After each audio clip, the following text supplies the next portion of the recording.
Alors, on a dit que le fonds de commerce, c'est l'ensemble des éléments corporels et incorporels affectés à une activité commerciale. Donc, l'ensemble des éléments corporels et incorporels. Lorsqu'on dit des éléments incorporels, ce sont des éléments qui ont une substance tangible, qu'on pourrait les toucher et qui sont palpables, comme par exemple les marchandises, les installations techniques, les matériels, les mobiliers. Et les éléments incorporels, on a dit qu'il s'agit de la marque, le logo, le nom commercial, la clientèle, l'achalandage, et ainsi de suite. Et on a expliqué profondément, au cas par cas, ces éléments qui composent le fonds de commerce en général. Donc, ce fonds de commerce, il y a des opérations qui pourraient se faire sur le fonds de commerce. On a distingué entre 3 types d'opérations. La cession, qui est un contrat qui consiste à vendre le fonds de commerce, c'est-à-dire que le vendeur va transférer la propriété du fonds de commerce à une autre personne qui est acheteur, qui est tenue d'une obligation de donner, qui doit donner bien sûr le prix du fonds acheté au vendeur. Le lentissement, c'est une opération sur fonds de commerce justement. Cette opération qui consiste à prendre un crédit en donnant comme garantie le fonds de commerce. Et le crédit bien sûr donné, ça s'appelle un crédit nanti. Pour la gérance libre, il s'agit d'une opération sur fonds de commerce qui consiste à louer le fonds de commerce à une autre personne, mais à condition que cette personne soit aussi un commerçant. Donc la personne qui va louer le fonds de commerce, elle doit être aussi un commerçant, il doit être enregistré justement au registre de commerce. Voilà, donc c'est ça en général l'ossature et l'architecture de notre cours qu'on en a vu l'autre fois. Alors je vous invite à examiner un certain nombre d'exercices. Alors pour le premier exercice, je vous demande et je vous sollicite, pour dire vrai, de distinguer les éléments de ce fonds de commerce, les éléments du fonds de commerce. Donc on a dit que le fonds de commerce, ça compose des éléments corporels et incorporels. Et ici, il va falloir mettre des croix dans la case appropriée. Alors le nom commercial, les mobiliers de bureau, la marque, les meubles, le logo, le stock de marchandises, et ainsi de suite. Alors, corporel, c'est-à-dire substance tangible, touchable, palpable, incorporel, qui n'a pas de corps, c'est-à-dire qu'on ne pourrait pas le voir. Donc, c'est simple cet exercice-là, c'est très simple. Le nom commercial, il fait partie des éléments incorporels du fonds du commerce. Les mobiliers de bureau sont palpables, sont touchables. Donc, ce sont des éléments corporels du fonds de commerce. La marque, élément incorporel, parce que la marque n'est pas touchable. Les meubles, en fait, ça rejoint la même idée que les mobiliers de bureau, parce que les meubles, ce sont des éléments touchables et palpables et ayant une substance tangible.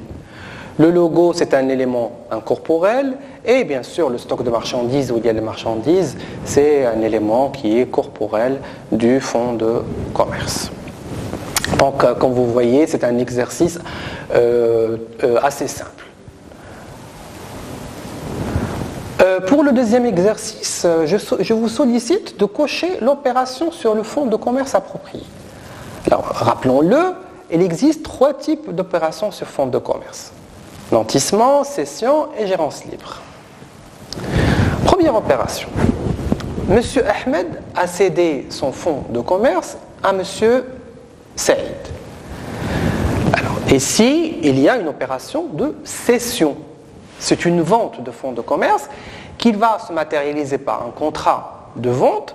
Donc, ça, c'est une cession. Là, j'ai répondu. Donc, je vous invite bien sûr à répondre aux deuxième opération et troisième opération.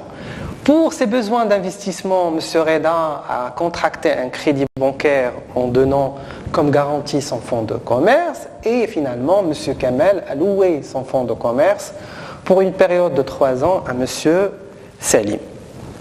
Donc en examinant et en regardant les cas, c'est assez simple, il va falloir de cocher l'opération sur fonds de commerce approprié.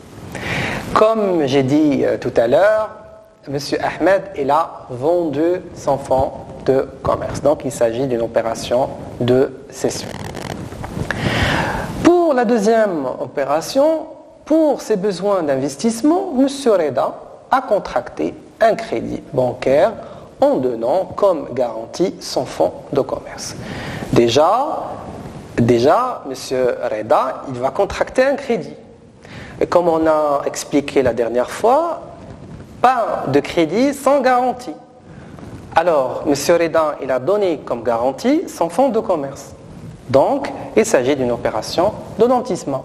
Et le crédit donné par la banque à M. Reda, c'est un crédit nanti. Si jamais, rappelons-le, si jamais M. Reda ne va pas honorer ses engagements contractuels envers la banque en payant ses mensualités, la banque pourrait saisir le fonds de commerce de M.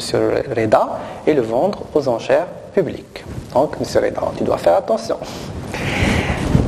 M. Kamel a loué son fonds de commerce pour une période de 3 ans à M.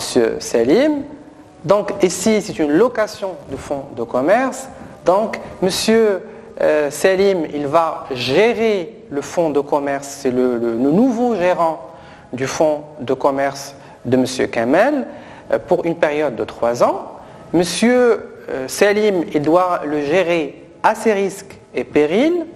M. Salim doit être un commerçant, doit être enregistré au registre de commerce et au bout de 3 ans, à la fin de 3 ans, M. Salim doit rendre le fonds de commerce à M. Kamel en bon état. Ou bien sûr, M. Salim doit verser à M. Kamel des redevances annuelles telles qu'elles sont définies dans le contrat de gérance libre conclu entre M. Kamel et M.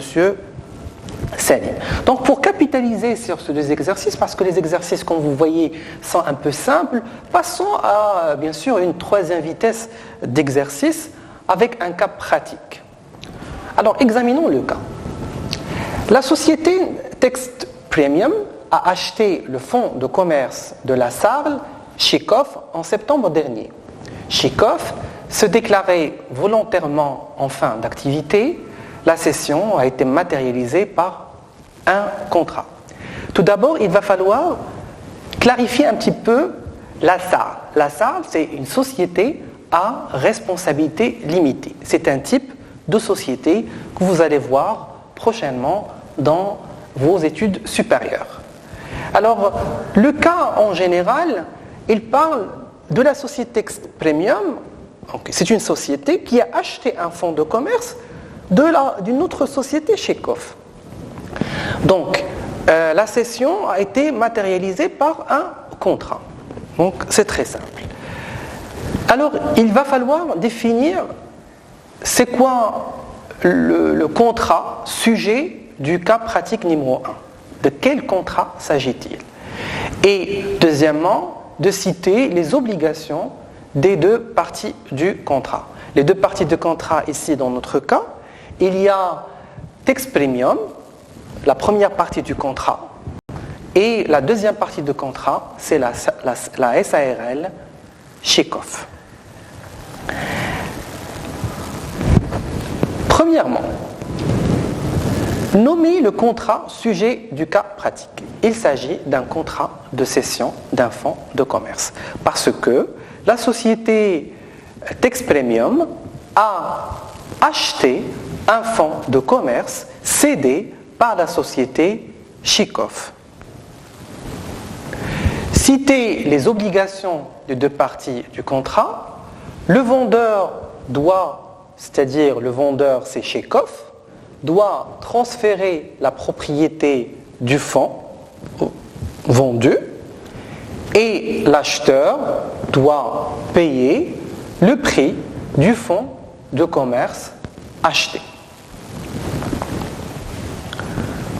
Passons au deuxième cas pratique.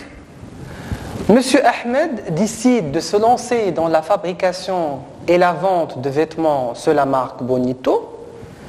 Cette dernière a fait l'objet d'un dépôt de certificat de protection auprès de l'Office marocain de la propriété industrielle et commerciale, l'OMPIC, pour assurer l'exploitation et s'est adressé à sa banque pour contracter un crédit en donnant comme garantie son fonds de commerce.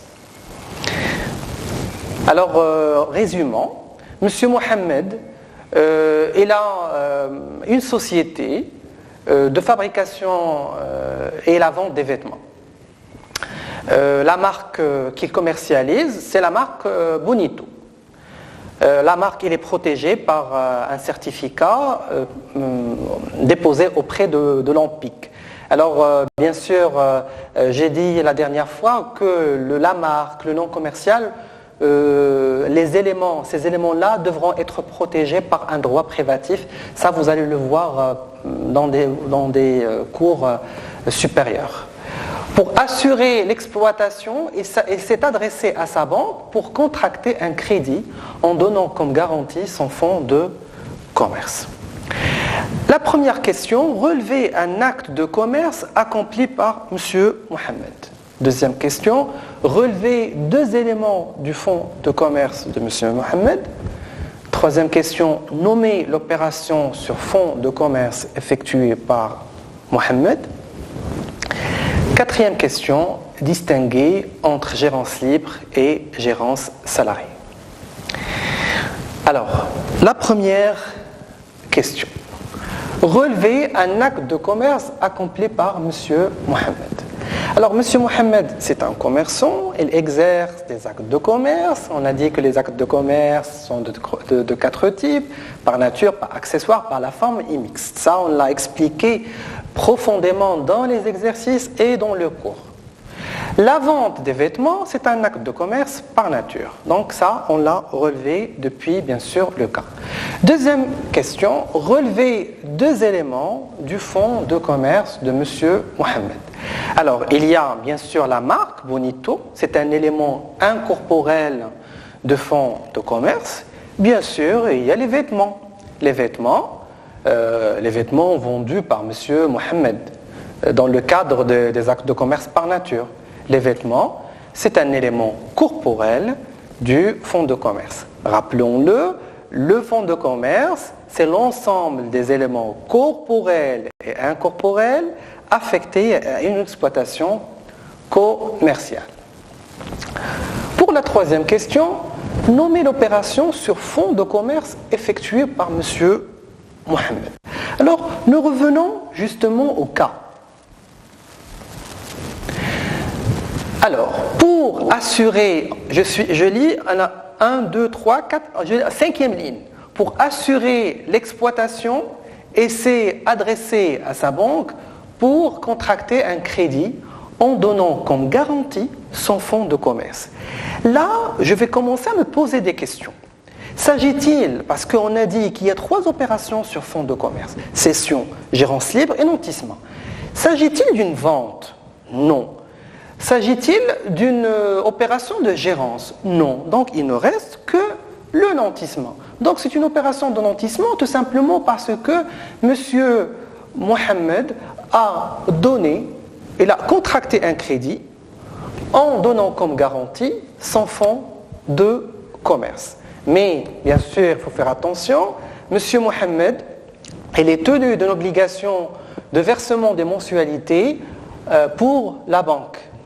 Si le cas contraire, il risque que le fonds de commerce sera saisi par la banque pour qu'il soit vendu aux enchères publiques.